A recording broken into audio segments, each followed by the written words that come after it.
welcome to our first Zoom interview for Portal to the New Earth. And I'm so honored and excited today to introduce you to my good friend, no first name, Aurora, who is a galactic walk-in that creates incredible artwork and music to explain and express how we incarnate here as humans on planet Earth. She's been teaching online a course called Full Spectrum Human for many, many years, and you'll be going into detail and explaining all about that and Yeah, all of her work. We yeah. met 3 years ago when I was hosting my actual physical event, Portal to the New Earth, in Joshua Tree. And she was one of the last minute speakers to be added to the program. And it was just so incredible to be able to feature her in person at that event. And I'm just really excited today to have her here as our kickoff Zoom interview for the Portal to the New Earth YouTube channel and podcast. So, Aurora, if you want to just go ahead and introduce yourself a little bit more. Thank you. Thank you for the beautiful intro. I'm so happy to be here. I'm so honored that you invite me as one of your first, initiatory guests. And yes, very happy to share all of my ideas of this flying rainbow lasagna, this shape that I'm holding up here, the concept of it, what it is, how it can positively impact a person's individual journey, and that this is meshing beautifully with all of your intentions, Harlan, in terms of manifesting a different social structure, what people are calling new earth, new economic structure, new ways of being. All of that is what I've been talking about for my mission for like the past 20 years since I've come here as a walk-in into this place, into this world. Yes.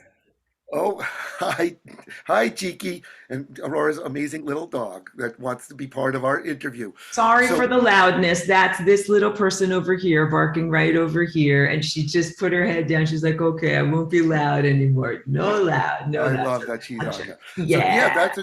that's great because let's dive right into why you call your work and what this thing, this flying rainbow lasagna is. When you Awesome. first explained it to me, I'm going to do a little introduction and that takes Good. some of the brunt off you because I love Good. talking about your work and explaining and who you are and what you do to as in as best a way as possible. So you can actually hold up the Yes. object and so this shape is what Aurora invented as she walked into the body that she has now about 20 years ago. It was in 2001 as a galactic collective consciousness that was able to then come into a human form here on Earth through, I don't know if we'll get into that whole story or maybe that's for another time, she became a walk-in, but let's just focus on the shape itself. So what you see there is around the perimeter, it's red, and then as it goes up towards the top through the spectrum of orange, yellow, green, blue, indigo, and then finally the purple or violet as the smallest. And each of these in 2 dimensions can be seen as circles that then are each half, 1/3, 1/4, 1/5, 1/6, all the way to 1/7 in diameter. But then in 3 dimensions, what's happening is it's both going up and down. And as you see around the edge, this kind of like lasagna curving shape. And the purple at the top and the bottom are actually both the same location. So it's a hyperdimensional object. It's showing how 3 dimensional space can unfold into a hyperdimensional space. So, by being able to understand this object here in 3 dimensions and to translate it into the fourth dimension is kind of like a key to be able to expand your own consciousness. And that's kind of what is taking place right now in the shift on planet Earth. Is that, and like the work of my portals are to help facilitate this evolution to higher consciousness and higher dimensions. And so that's why Aurora and I resonate so closely. We're both trying to make physical 3D Right. artwork that when you interact with it and understand it, or even understanding it just by being in its presence and being exposed to this type of work is a way to help facilitate this evolution of consciousness to recognize as humans that we're actually multidimensional beings and access the higher dimensional aspects of ourselves. So take it from there. You do such a beautiful, I don't want to say the word job, you do such a beautiful activity of expressing and synopsizing my work. You are one of the few people, truly, Harlan, that has internalized these concepts and is then able to turn it around and articulate it and describe it so well to other people. So yes to everything that you just described. This portal shape that I'm holding here, and yes, we resonate a lot on the idea of making sculptures as interdimensional portals. What you emphasized was perfect. The idea that although you see a static object here, it's the representation of something that is an oscillation or a vibration. That this is happening as this point that is a violet point down here and this point that is a violet point up here is vibrating or jumping or oscillating. That's the higher dimensional maneuver. And that's really at the core of all of my work, this concept of singularity or the singularity as the central convergence point of all of these vortex-shaped chakras in our body and in our planet and in our connection to light and other higher dimensional realms, being focused on that one infinity point. And then what happens if we take that infinity point or 0th dimension and move it in a higher dimension? And so this would be considered like a higher dimensional torus shape, a higher dimensional donut shape, a way of bringing together the formerly divergent realms of inside versus outside. So we're coming out of this world that we would describe as objective materialism, where we've been taught to have a perception wall that is between our inner world, where I point to my heart because it feels like everything that's like in your heart, your feelings, your mind, your emotions, your passions, all the things that cannot easily be weighed on a scale or measured with a tape measure. And then the contrast to that being what we are taught is our outer world. Like I see it with my eyes or I sense it with my 5 senses. It's the world of other people and physical objects and the events that seem to happen in a space that is beyond my epidermis, quote unquote, the outside. And this shape being a graphic representation of what happens when the outside, so like if you were a little ant walking on this surface, then transfers and is walking on the inside, and then transfers to the outside, and then transfers to the inside again. Similar in concept to that of a Mobius strip, which your audience, your listeners probably know exactly what I'm talking about with Mobius.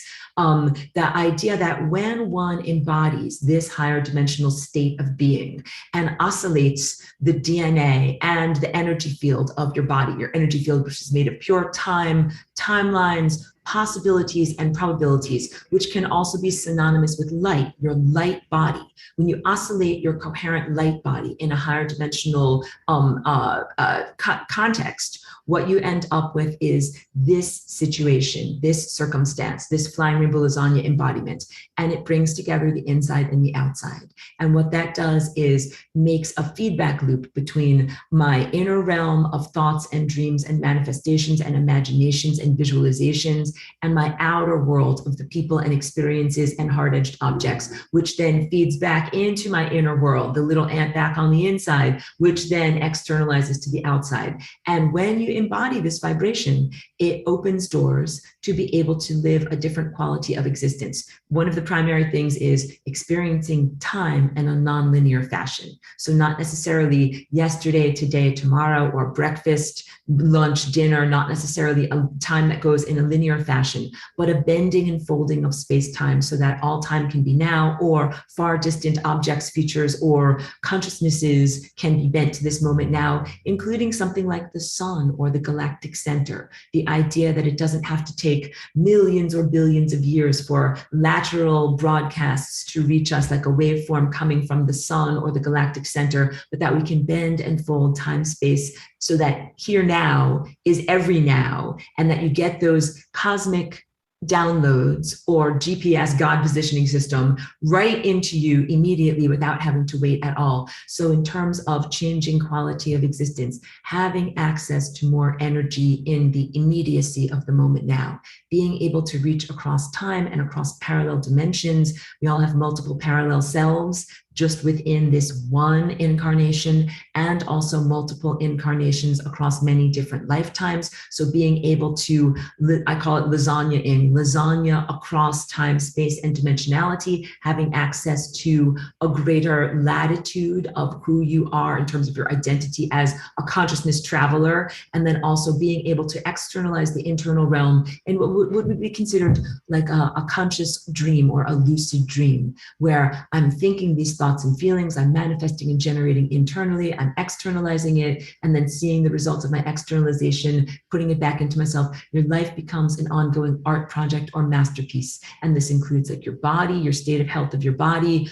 People can do things that would be considered superhuman, both in terms of perception and self-healing, and also relating a lot to Harlan and others who are great thinkers and visionaries, who are about how do we change our social fabric? How do we change and redefine what it is to be a person with two arms and two legs in community, in the ecosystem with other people? How do you balance out personal individual responsibility, like the things I want for me, in contrast with the things that I want for everyone? How do we change and reevaluate our economic system? Where does money or energy flow, and what do you have to do in order to get those things to flow to you? And also, whom do we want it to flow to in our world? Like, do I want it to go to massive giant corporations? Do I want it to go to ponderous governments? Do I want it to go to individuals? Do I want it to go to non-for-profit collectives? All of those things, to me, are part of the empowerment tool known as Flying Rainbow Lasagna, that in doing the Flying Rainbow Lasagna dance, you can change and rearrange your own life.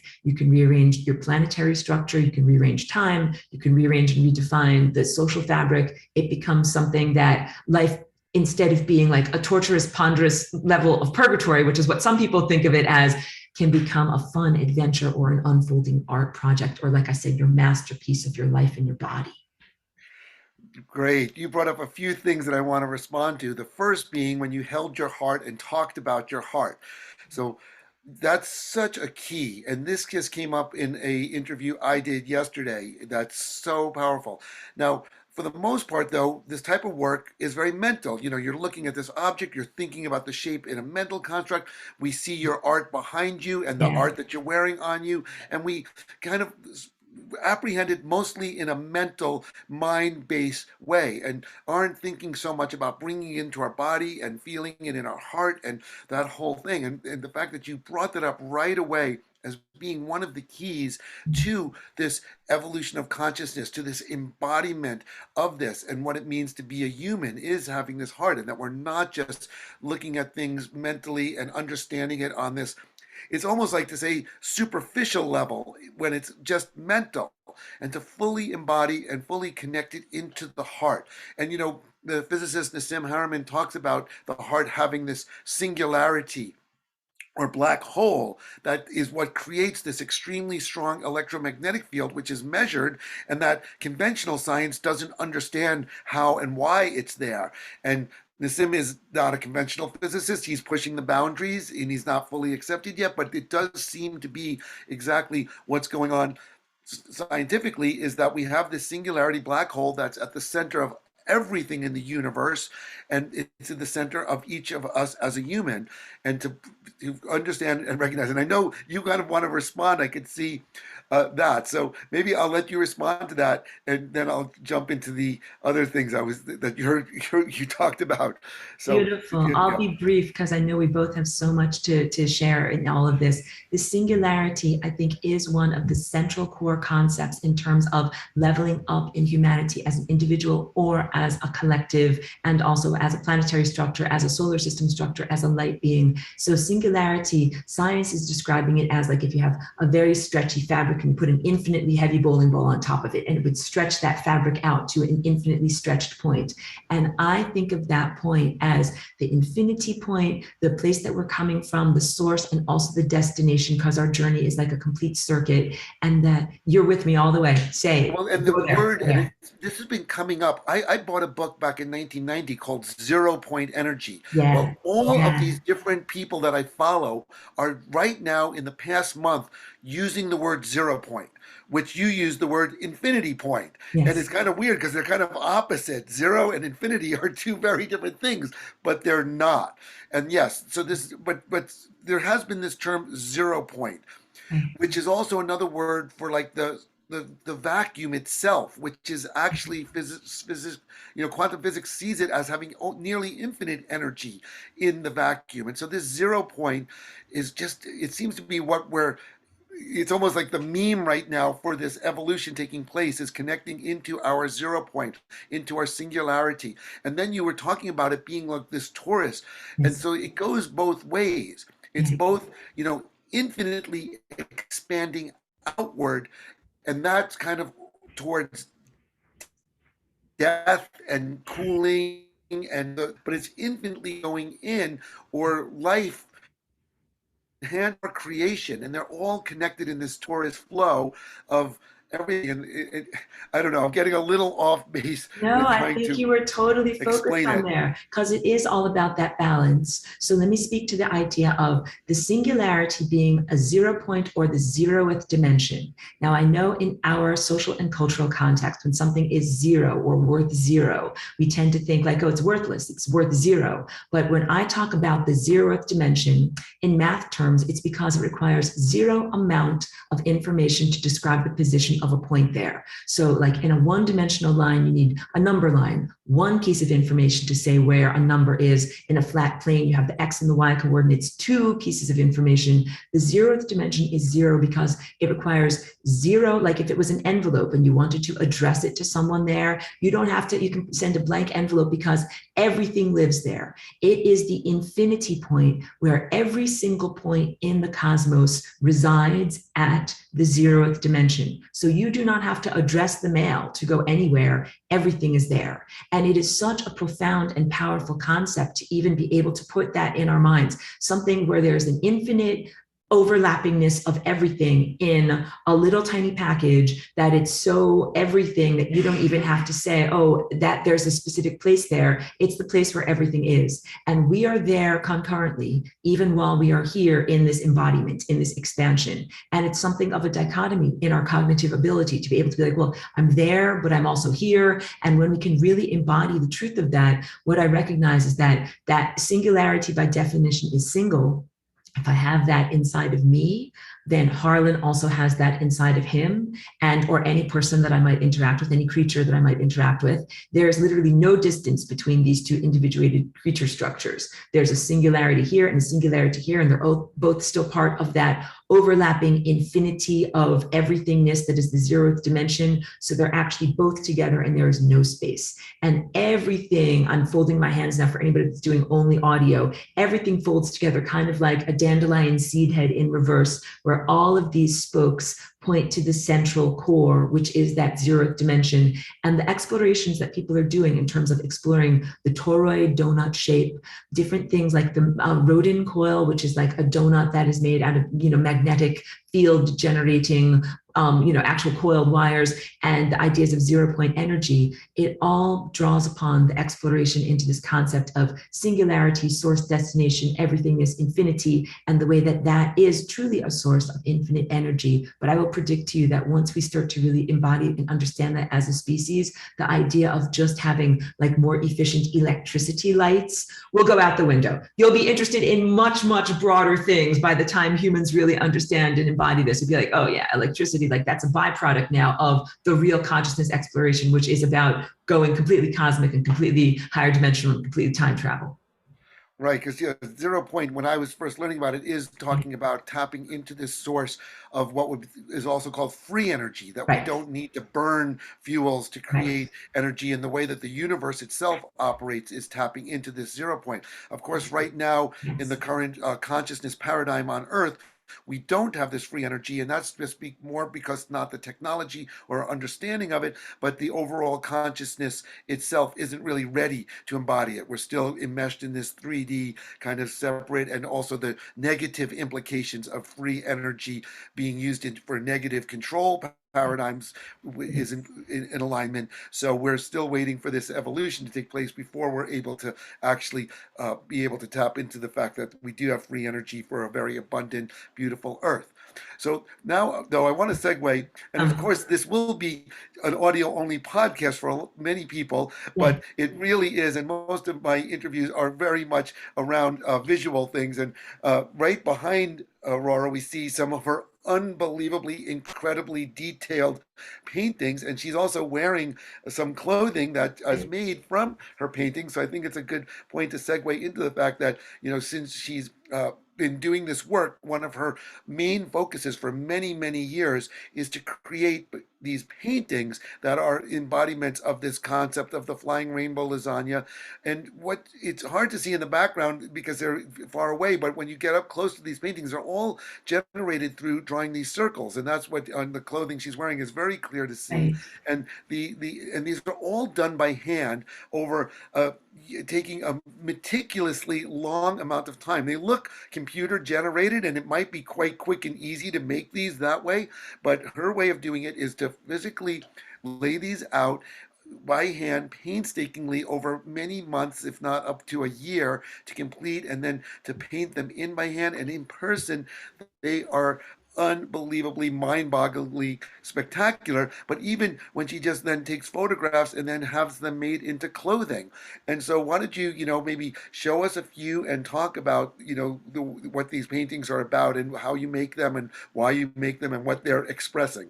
Thank you for that beautiful description. You have given me share screen privileges, so I'm going to go to, hold on a second, because I have this, hold on, stop share. Let me do share screen so I can go to my desktop, and then I will show you here. Actually, this is what I wanted to share. The photos right over here. So here you can see some examples, and I'll do some super zoom in close-ups. This is for anybody who's on the Zoom and is catching the video, not merely the audio. So yeah, I use circle templates and old-fashioned rulers and drawing implements to be able to measure all of these out and then draw them, paint them by hand. And you can see that there's, like, especially in this one with the sunlight coming across it, a ton of dimensional texture. So I have mixed my own formula of paints to be able to make acrylic paints have this kind of very glossy, very dimensional, almost incised or quilted texture. And that it's what I'm doing in order to show, like, no offense to anyone who's a computer generated artist. Here's another one in the lower right-hand corner with kind of light cascading laterally so that you can see that there's a lot of texture, things that can't be achieved through a printout or on a computer screen. And then talk about the colors, because they're all incredible rainbow colors, and how you choose and why you choose all of these amazing colors and what they're representing. Thank you. So you can see in some of these, what I have are up mostly on this screen share, abstract pieces that I did. When I say abstract, what I really am painting are maps of cosmic time. And so here, there's a pretty good example of this red, orange, yellow, green, blue, indigo, violet, basic nested structure, which is the structure of chakras. And I'll also show you some of these images of from my art pieces. Hold on a second, I'll stop and move on to, hold on, I have two of these guys to be able to share with you. Pictures of how, hold on, this is gonna go down smaller and this is gonna go bigger. Both of these are screen slices of larger paintings that I've done that show close-ups of the human anthropomorphic body outline. So like a two-armed, two-legged, one-headed person that is mostly what we define as human-shaped, embedded or nested within these larger shapes of the chakras or energy centers. And my color choices have everything to do with each one of us being an emanation from the sun star, which is our local star, and that the calibration of light, which is the white light of unity consciousness that comes from that star, being broken up into its elements, like the way that it does in a prismatic structure when light goes through a prism with an M on the end, not a prison with an N on the end, but it goes through a prismatic structure and is refracted into its different elements and creates this red, orange, yellow, green, blue, indigo, violet. Everyone knows it as Roy G. Biv, so I just call it Roy G. Biv, that these layers of consciousness and layers of being are layers of light and the light body, and that relates to, for you and each individual's human journey, your red being a physicality structure, orange being emotional, yellow being intellectual, green being this unconditional love heart tone, and then everything balanced on top of there share as being the higher faculties of communication, pure insight, and connection to the divine. And that all of these layers are what add up to what I have called for many years a full spectrum human. So when I show you, like if I show you my shirt, or if I show you some of these purely abstract paintings that are over here, hold on a second, I'll go back to sharing my screen and go back to this over here. If I show you some of these pure abstractions, they are all representations of these cosmic truth maps of time, timelines that surround us as physical beings, that surround us as individuated humans,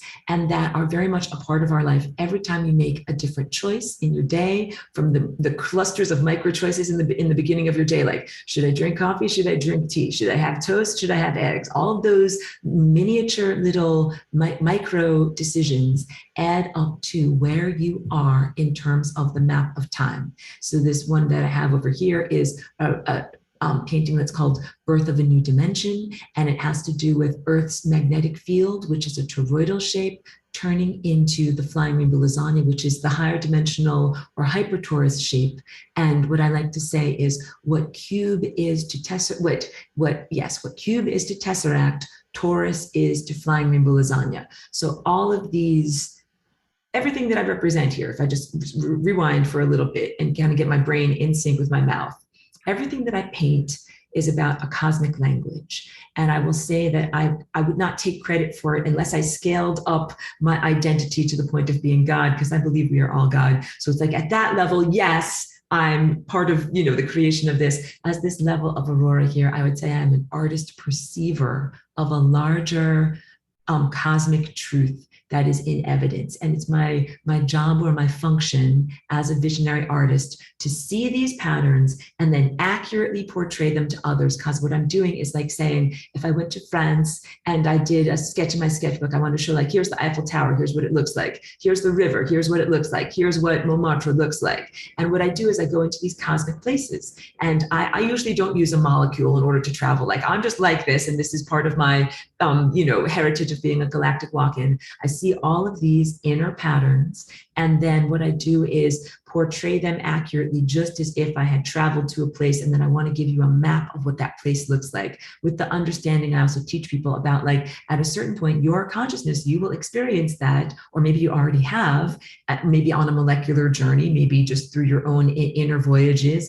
And people always report to me when they visit my studio and they look at these things, they're like, I've seen this in my inner voyages, or I've seen this, or I know that this is truthful. And I'm like, yeah, this is a real place. This is a real higher dimensional place, space, zone. For that, we don't have the linear language to be able to describe what it is. It is a realm or a state of being. And when you're there in that beingness, you see and feel the truth of all that I paint here and share. And I also, I do a lot also with music as a way of sharing, that I started out visually with its harmonics. Basically, I'm painting harmonic structures of the cosmos and of time. And so all of the math formula that represent how these circles relate and interpenetrate with each other relates to harmonics that are what we usually think of with our ears as music. So we say, if I play 3 notes together, I'm like, I don't know if you can hear that, I'll make it a little louder.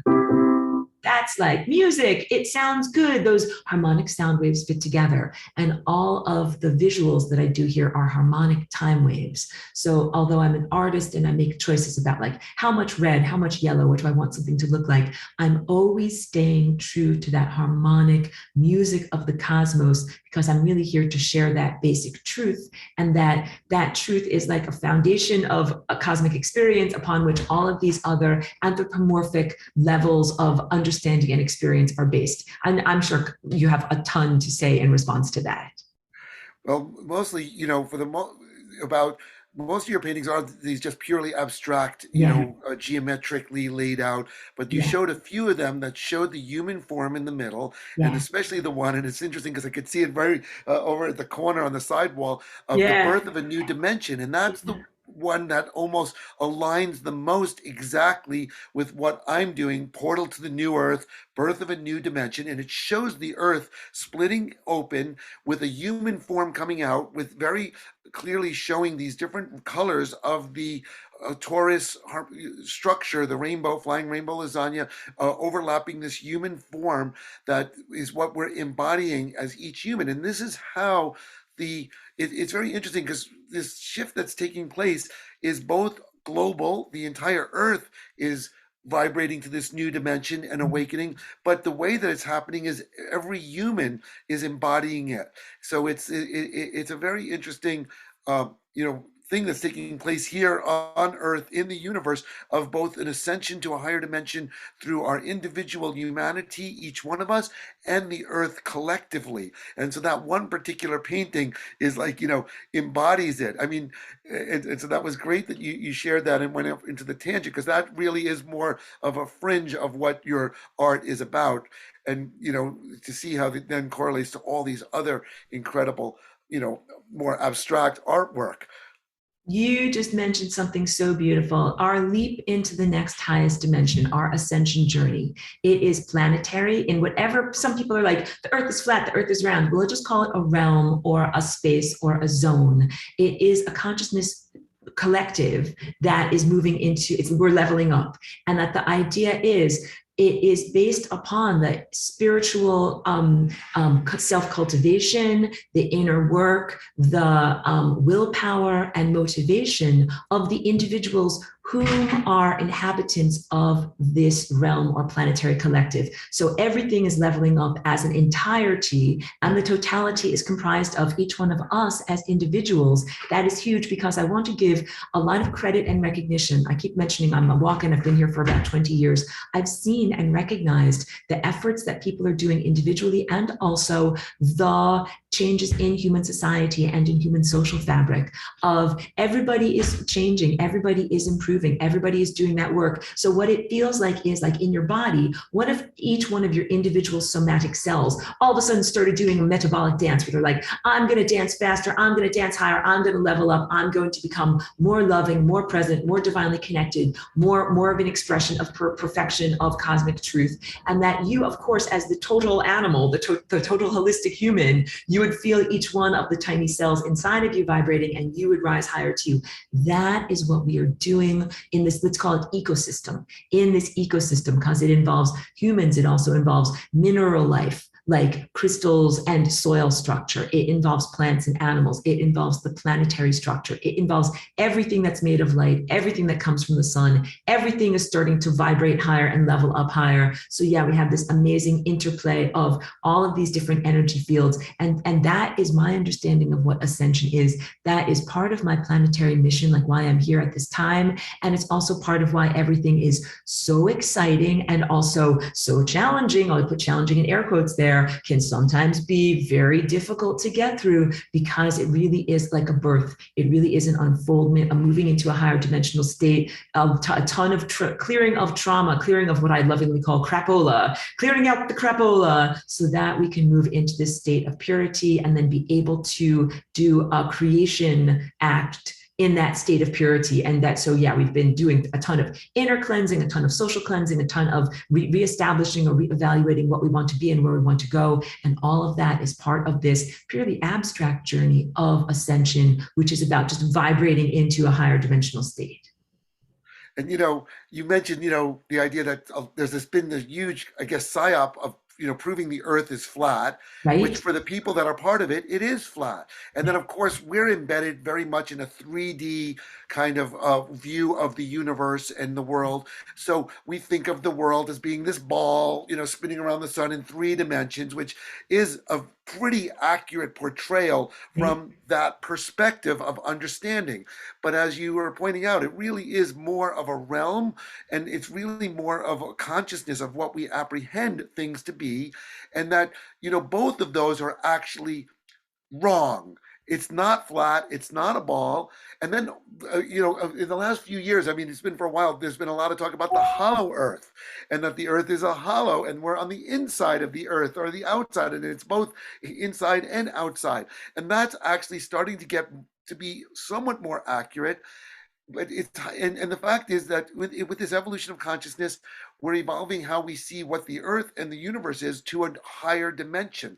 And so the earth is kind of a hyperdimensional object, which Yes. from we're still very much embedded in a 3D linear time frame set right now. So it's really difficult to both explain or apprehend or understand it, but we can start to like get glimpses and understandings of this hyperdimensional aspect of what the earth really is. But the bottom line really comes down to is there it isn't so much a 3D physical world. That's just what our experiencing is telling us in our conscious awareness.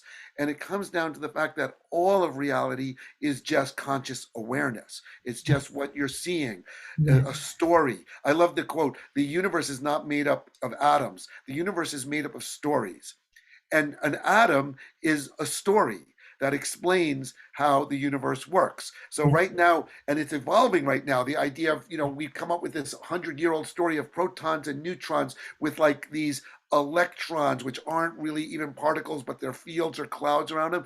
And now with Nassim Harameyn's work and other physicists are starting to understand that that story of the atom is actually shifting and changing at this point to understand a greater hyperdimensional aspect. And what Nassim talks about is every proton in an atom is actually a hologram of the entire universe. So we're starting to see this hyperdimensional reality being explained actually in physics, that things are not just balls and the earth is not just this ball moving in 3 dimensions in time around the sun, but it's a realm that we as humans and that's a whole nother rabbit hole, who humans are, how we got here, and our relationship to maybe other extraterrestrial species and things.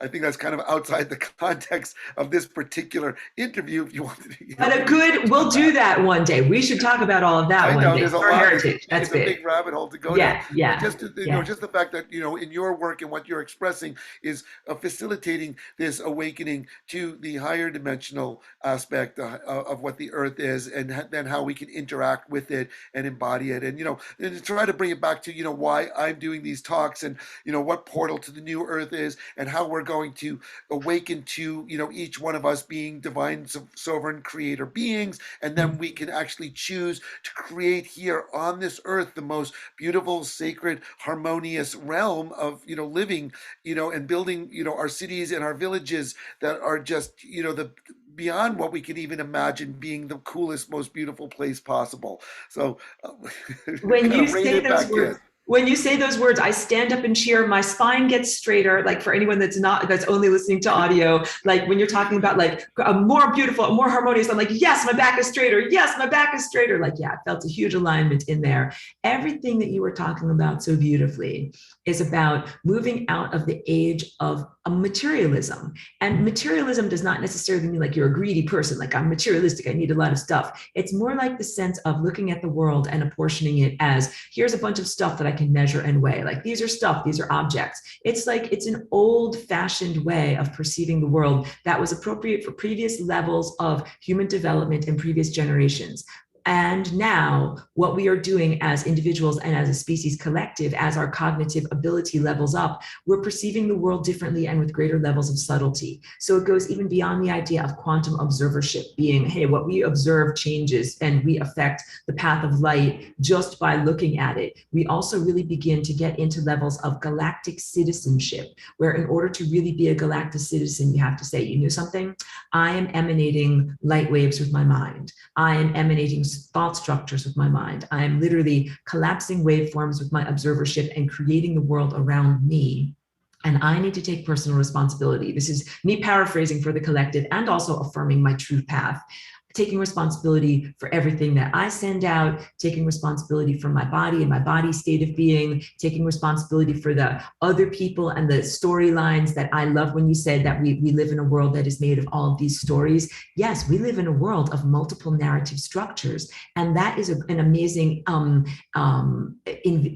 acknowledgement, like acknowledging the truth of the singularity that it resides in all of us, acknowledging the profound truth that it is our narrative structures and stories that uphold reality. Like the wall is the wall because of a narrative structure that me and many other people have agreed on. Like, yes, the workmen who made the wall with plaster and paint agreed to the narrative structure that we're making a thing here, and then the thing is in existence.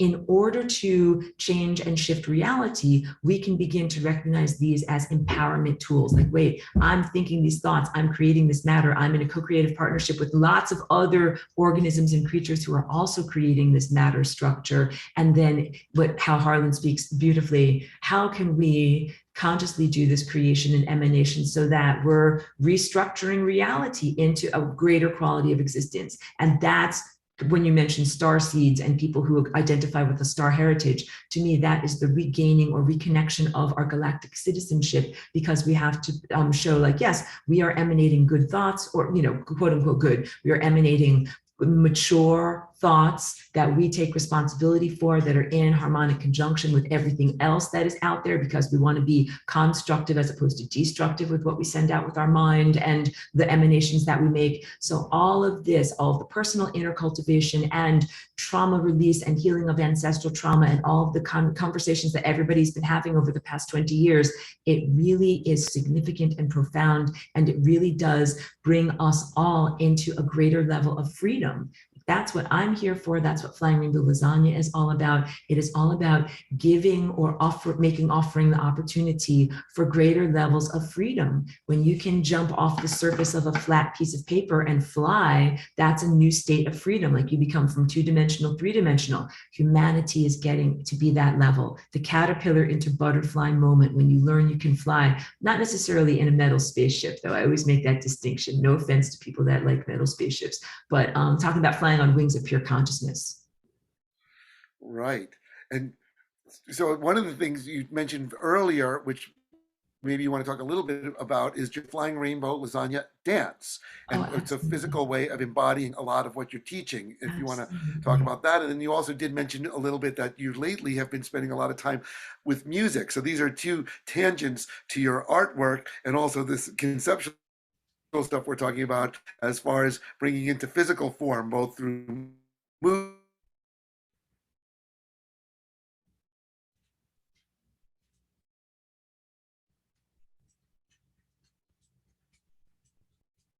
It froze a little bit, so I'm just waiting for we froze a little bit, so I'm just waiting for everything to catch up. But yes, beautiful thing. I hope you heard, I hope that was all there. Did we lose? Totally. And I'll paraphrase, because I think that what you were talking about was, thank you for the opportunity, my art and music, my music and dance as being related to my art, and that all of this as being related to different tools and different approaches for consciousness uplift. And so, yeah, I'll tell you about my Flying Rainbow Lasagna. It is a verb and it is a dance, and that it is primarily a subcellular dance. So when I tell people about it, I often move my hands like this, because and for audio people, I'm making undulations with my fingertips, and almost as if I'm playing an invisible piano or an invisible harp. Yes, beautiful, well done.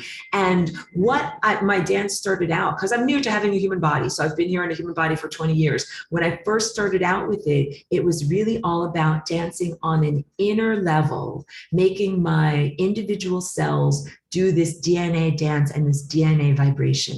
And that as the more that I did this inner subcellular dance, the more that I found my macroscopic body, like my arms and my shoulders and my legs and my hips, also wanted to move.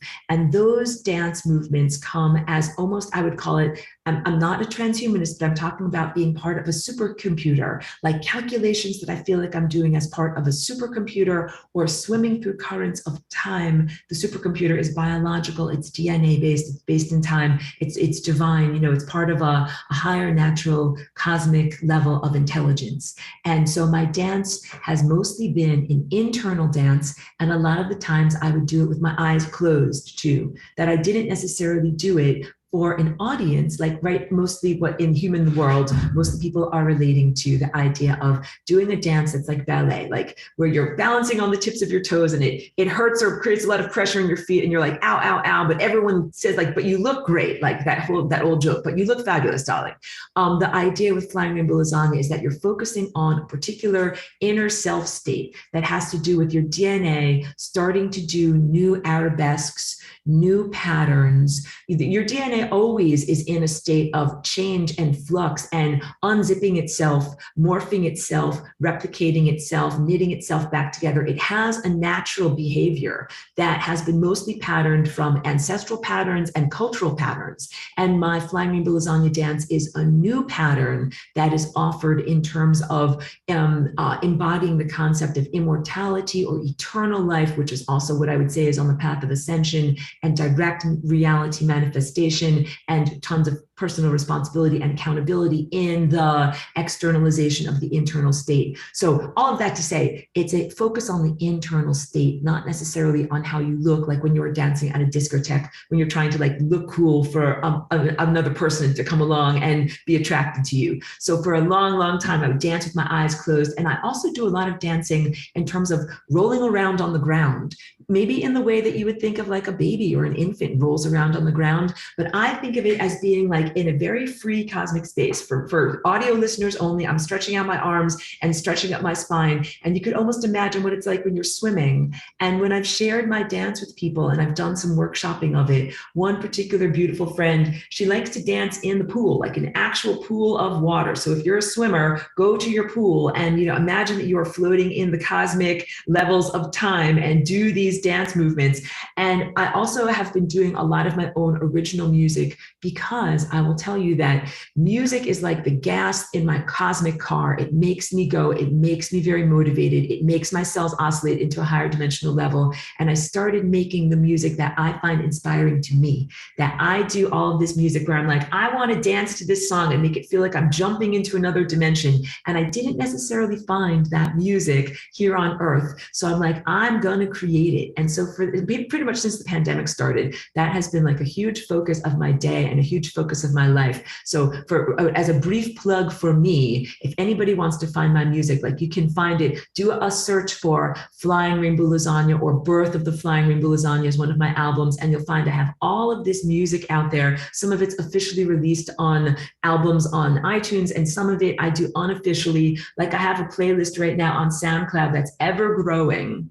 And if you want to be a part of it, just contact me. I call it my daily music club because every day, like this morning, I woke up, I'm drinking coffee, I'm making a song. And the song that I make is like my song of the day. And I'll listen to it and I'll dance to it. And that's part of like my cosmic weather report. It's part of my telepathic download of connecting to my higher dimensional Aurora collective that is up there, out there, all around there in terms of, beyond being submerged in an individuated human form, which is what I've been for 20 years. It's my way of expressing cosmic truth. And also very, very big, I love all of you and I love sharing with you from my heart this cosmic truth, like a way of connecting positively with others. So I know that we face life challenges. When I talk about the crapola lovingly, we are in a challenging time in our world development and in our birth process, individuals and collective. For me, music is a huge positivity tool in getting into more positive self states and then being able to imagine, yeah, I'm jumping into a higher dimension. Yeah, I'm creating reality with my mind.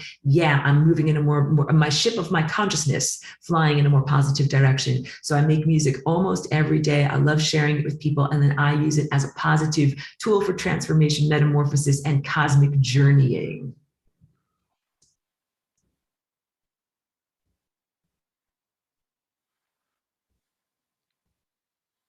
I want to give the audio a chance to catch up. All right. Yeah, Well, I hope we got a little internet glitches. Can you hear me okay? I can hear you okay. And I waited for your I, audio to catch up. so anyway, that's a good. I know. Well, we'll see how this.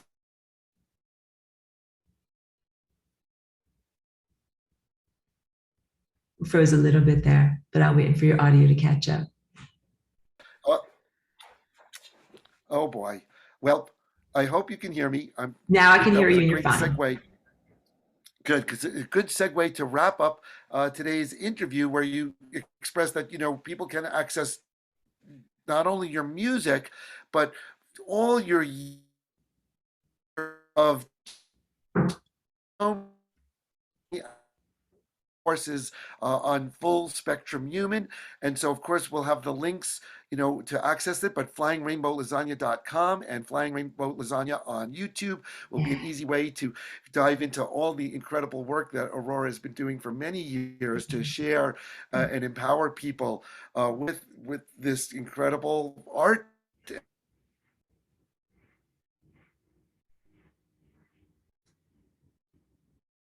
Uh, if there's any final closing points, but hopefully this recording came out great as our initiatory Zoom and podcast Thank you, Har. I just on the want to say portal to the channel. So yeah, if you'd like to I, just I want to say thank you so much. Thank you for having me as one of the initiatory voyagers on your podcast here. And thank you for speaking so beautifully and so effusively about my artwork and my music and everything, my gifts that I share here. You, like I said, you're one of the very few people, but I'm sure that it will expand and grow as more people learn about it. But you have a unique ability to look at and understand, comprehend, and then distill all the things that I do and articulate it to others. So thank you for speaking so beautifully about it, giving me the opportunity to share here. And I just want to say, for anybody that doesn't yet know Flying Rainbow Lasagna, you spell lasagna with an E on the end. So if you do an internet search, just keyword flying, next word rainbow, and then lasagna, Lasagn,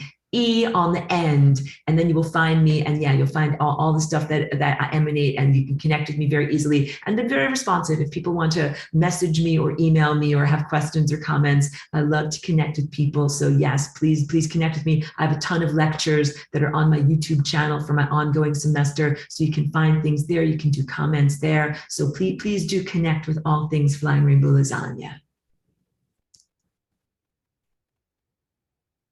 and of course, she has a Patreon if you want to support and then get access to more of her in-depth teachings that she shares. And of Yes, course, I've also launched a Patreon yes, for my channel too. So anyone yes. listening to this, you can support both of us. So thank you so Wonderful. much. And of course, click like, subscribe, share with your friends, all that good stuff. And thank you so much for taking the time to be with us today. And we look forward to future. I'll have Aurora back in the future and also my other upcoming interviews and videos and podcasts. So thanks so much.